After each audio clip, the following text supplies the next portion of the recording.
I'm going to be making 궁중떡볶이, otherwise known as palace tteokbokki or royal palace tteokbokki.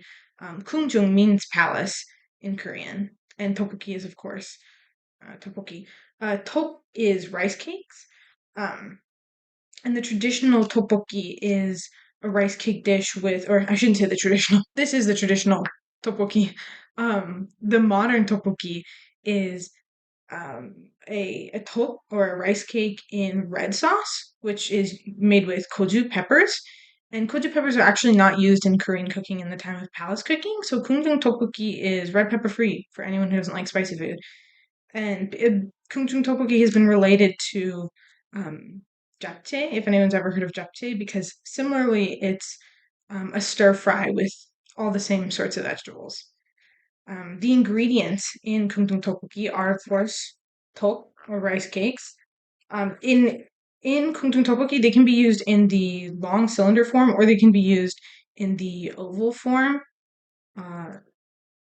Because 궁중 떡볶이, it was really created as a way to bring a king's appetite back, or at least that's the theory. So what's in it and how it's made is very flexible. It's mostly just the fact that it's tok and vegetables and meat stir fried together that define it.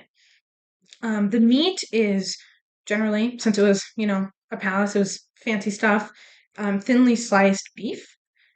And there's also garlic, white onions, not red or yellow, white, shiitake mushrooms, green onions or spring onions, carrots, sesame oil, and two types of soy sauce. Korean cooking, for the most part, doesn't do light and dark soy sauce. They just do regular soy sauce and light soy sauce. The regular soy sauce that I'm using is jinganjang, but ganjang means soy sauce. Regular soy sauce would just be ganjang. But I'm using jinganjang because it's what's available. And then the light soy sauce I'm using is gukganjang. Light soy sauce is lighter in color for one. It's also more fragrant and it has more depth of flavor than other soy sauces, and that's why it's used in pairing with other soy sauces. Other soy sauces might be used just for saltiness and like a little bit of soy flavor, and then gukganjang is like really like the soy sauce flavor ingredients. But 궁중 tteokbokki, like a lot of Korean food, is sweetened, and it's sweetened with regular cane sugar as well as honey. Yeah. I have those here in difficult to work with formats. Um, and the sweeteners could really, really differ from recipe to recipe and time to time because it's just sort of whatever is available. And there would probably be less sweetener used historically in the palace to make kumchung tteokbokki than is used now because there's been a sweetening of Korean food over time. The cooking process for kunjung tteokbokki starts with marinating. Both the tok and the beef need to be marinated. The beef is marinated in the soy sauce, light soy sauce, sugar, honey, spring onions, garlic, sesame seeds. That's another thing. I forgot to include that ingredient earlier. Sesame seeds is also an ingredient, which is great because it has some good vitamins, which I'll mention later. So sesame seeds and sesame oil and pepper. I also forgot to mention pepper. Black pepper is also used. And salt also will be used, not yet in this process. The salt is not used for the marinade, but salt is added for each vegetable separately as they're stir fried.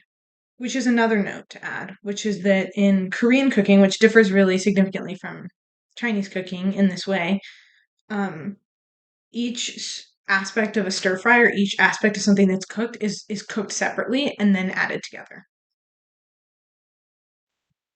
Here is what the marinated beef looks like. You can see the green onion, sesame seeds. I don't want to pour it on my computer, but yeah, that's what it looks like. And then that needs to be marinated for 2 minutes. And now I'm going to prepare the tok marinade and then show you guys that. The tok is marinated in sesame oil and salt. So I've just put the sesame oil and salt, and that's to help infuse the tok a little bit with some saltiness to help bring out the rice cake flavor, because obviously rice is a very light flavor, so it can really fade into the non-existence in a dish with other flavors. So this will help bring out those flavors, and it will help with the browning when we cook the sesame oil will help with the browning. Like I mentioned before, each component of the tteokbokki is actually cooked separately. So right now, I'm just cooking the onion, and those will get cooked in oil, salt, and pepper. The green onions, like pretty much all the vegetables, are cooked such that they still have some crunch in them. So before they get to, I don't know, sad and floppy or clear, they can be emptied out onto another dish, which in my case is a plate. An important part of cooking each of these components is in actually not browning them. It's a big part of Korean palace culture to have these distinct colors in the food. After all the vegetables have been cooked separately, now I'm cooking the meat and I'm cooking it till it's like just about fully cooked. And then putting the tok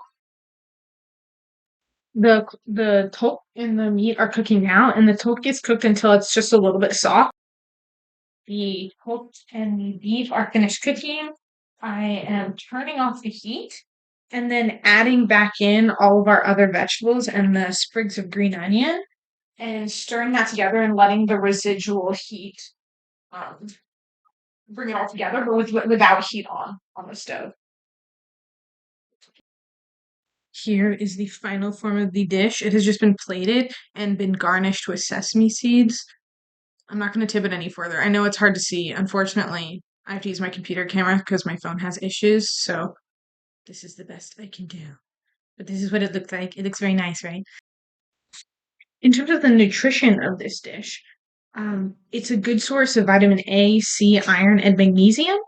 And it also contains vitamins B6, B12, D, E, and K, as well as calcium, magnesium, phosphorus, zinc, copper, selenium, thiamine, riboflavin, niacin, folate, and choline. The main components of this dish are the carbohydrate, the beef. Yeah, probably the carbohydrate and the beef. The carbohydrate being the tteok, so a rice-based carbohydrate, and the beef being the next component. There are carrots, onions, and green onion, but compared to the quantity of um, it's mostly just tteok. But as I mentioned before, this is a dish that was created to help bring back um, the appetite of the king. So it's not intended to be a healthy dish, it's intended to be a yummy dish. In terms of nutritional issues in Korea, traditionally in the past, the issue was simply not having enough food. The main staple food eaten was rice, and meat was only eaten occasionally when available, and similarly, vegetables were eaten when available. Lots of vegetables were, of course, available through spring and summer, but then for winter, food had to be fermented, and then only those fermented vegetables were available. And of course, that's what kimchi is. If any of you guys have heard of that, of course, now in modern times, Korea has a very westernized diet, like most of the rest of the world. So rates of obesity, cardiovascular disease, and diabetes are increasing, and probably they're going to meet up with those of the U.S. and other westernized countries.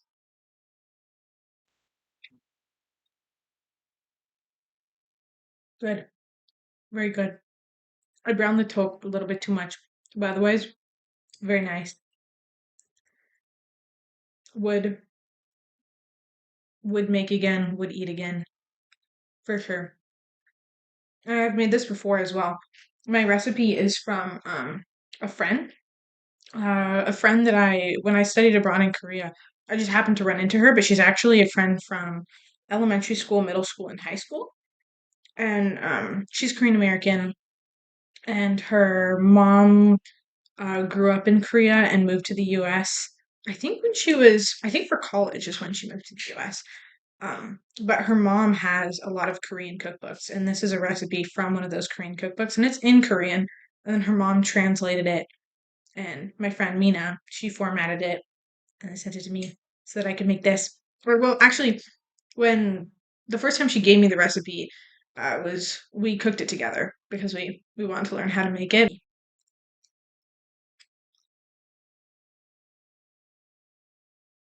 Very good. Very nice.